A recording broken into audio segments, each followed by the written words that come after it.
My name's Tim, and I work at Hillcrest Chapel, and I want to talk about the Imago Dei.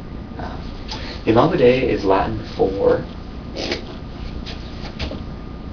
the image of God. This is the belief that men and women are made in the image of God, that somehow they reflect the image of God. They're in the Imago Dei. Now, what exactly does this mean? Traditionally, this belief comes out of Genesis 1:27 is the first place where we get this idea mentioned. I'll just read this. Genesis 1:27. So God created humankind in his own image. In the image of God, he created them. Male and female, he created them. So God creates man and woman in his image, in his likeness, in the Imago Dei. And Christians over the centuries have taken this that Christians reflect the image of God in at least three important senses. I'll list these out for you. The first sense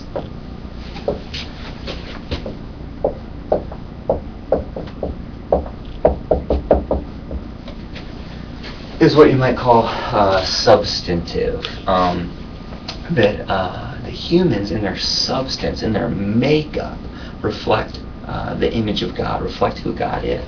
And so this would be things like creativity,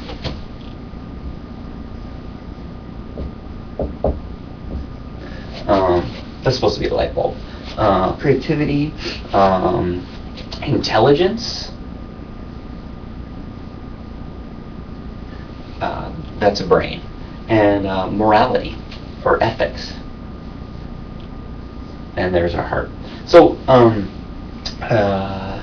for the substantive idea, you would say, okay, look, this reference to the image of God happens in Genesis 1:27.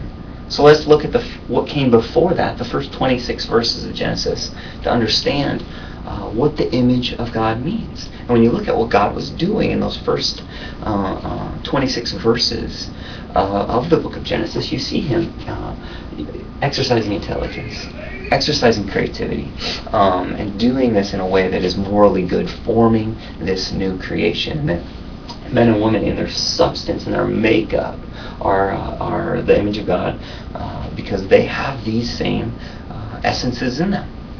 So that's the first way that Christians have talked about the image of God. The second way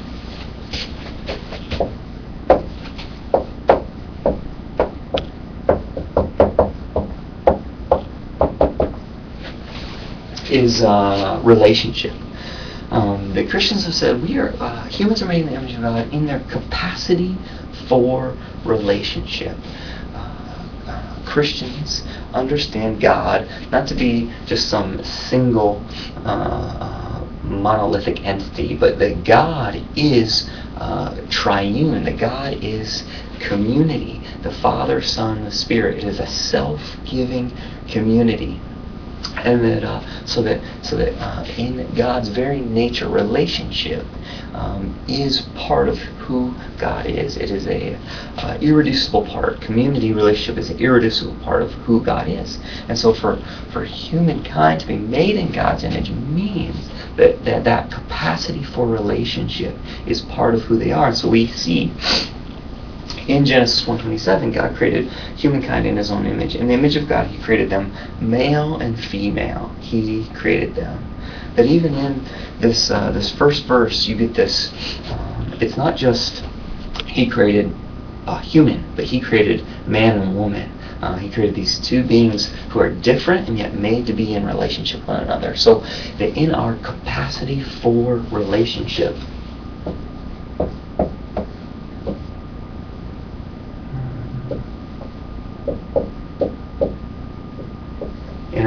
capacity for relationship, we reflect who God is. And I don't just mean relationships solely between one man and one woman, but in all relationships with others who are different from us. Friendships, family, marriages, all these different kinds of relationships. When we engage in community, we are reflecting who God is. The third sense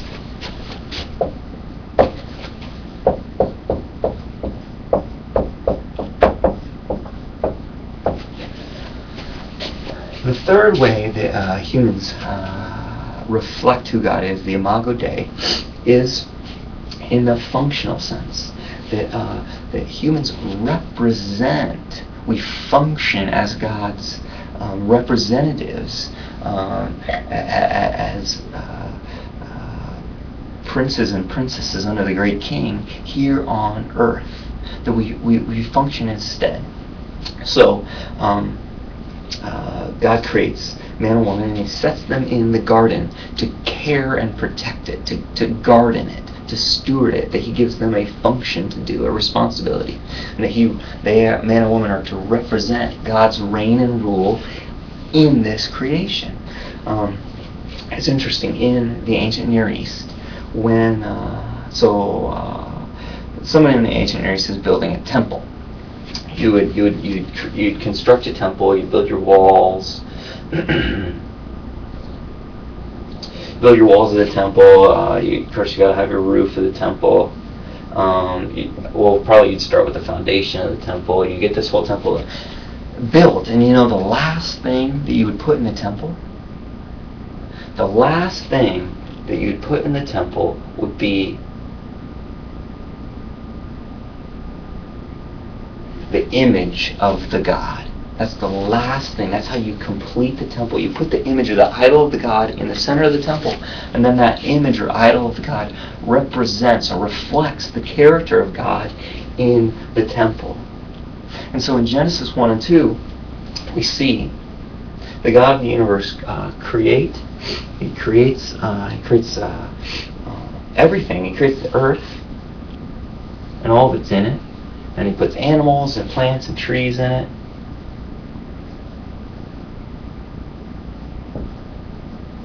He creates the sky and the sun and the moon and the stars. And then the last thing that God puts in His creation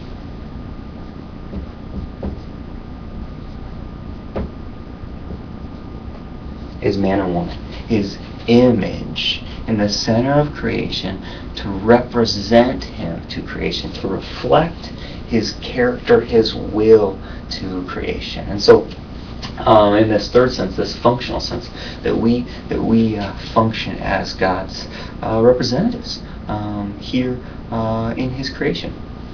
Now, theologians talk about the Imago Dei in these three senses, and some theologians would emphasize one over the other. Some would say all three are present, but I think all three. I think you can clearly argue for all three from Scripture. Now, just a little snippet of where things go from here. So, man and woman are created in the image of God. And what happens then when man and woman disobey God, this image is somehow marred or cracked or scarred. It's not lost. It's not gone, but it's not fully present. Clearly, we no longer manifest relationships. We no longer represent God's character as fully as we were designed to. But it's not lost, because we see here, even in Genesis 9:6, after the fall, after Adam and Eve disobey God and are kicked out of the garden, that God says, "Whoever sheds human blood, by the humans shall their blood be shed." And catch this next part. "For in the image of God has God made humankind." And so God reaffirms the Imago Dei in humans after the fall. And so it's still present in humans. While cracked, marred, scarred, it's still there. And in fact, you might say the story of redemption for human beings is the story of they're having the Imago Dei fully restored. That Jesus of Nazareth, the God-man, comes fully reflecting the character of God. Jesus has he represents the image of God in its fullest and most complete sense. And that he offers, as we are united with him, as we receive his forgiveness and as he remakes us, he reforms the image of God, restores it, heals the crack, takes away the scar, wipes off the mar, and so that the image of God in us can be fully restored. In many ways, that is the story of redemption in Scripture.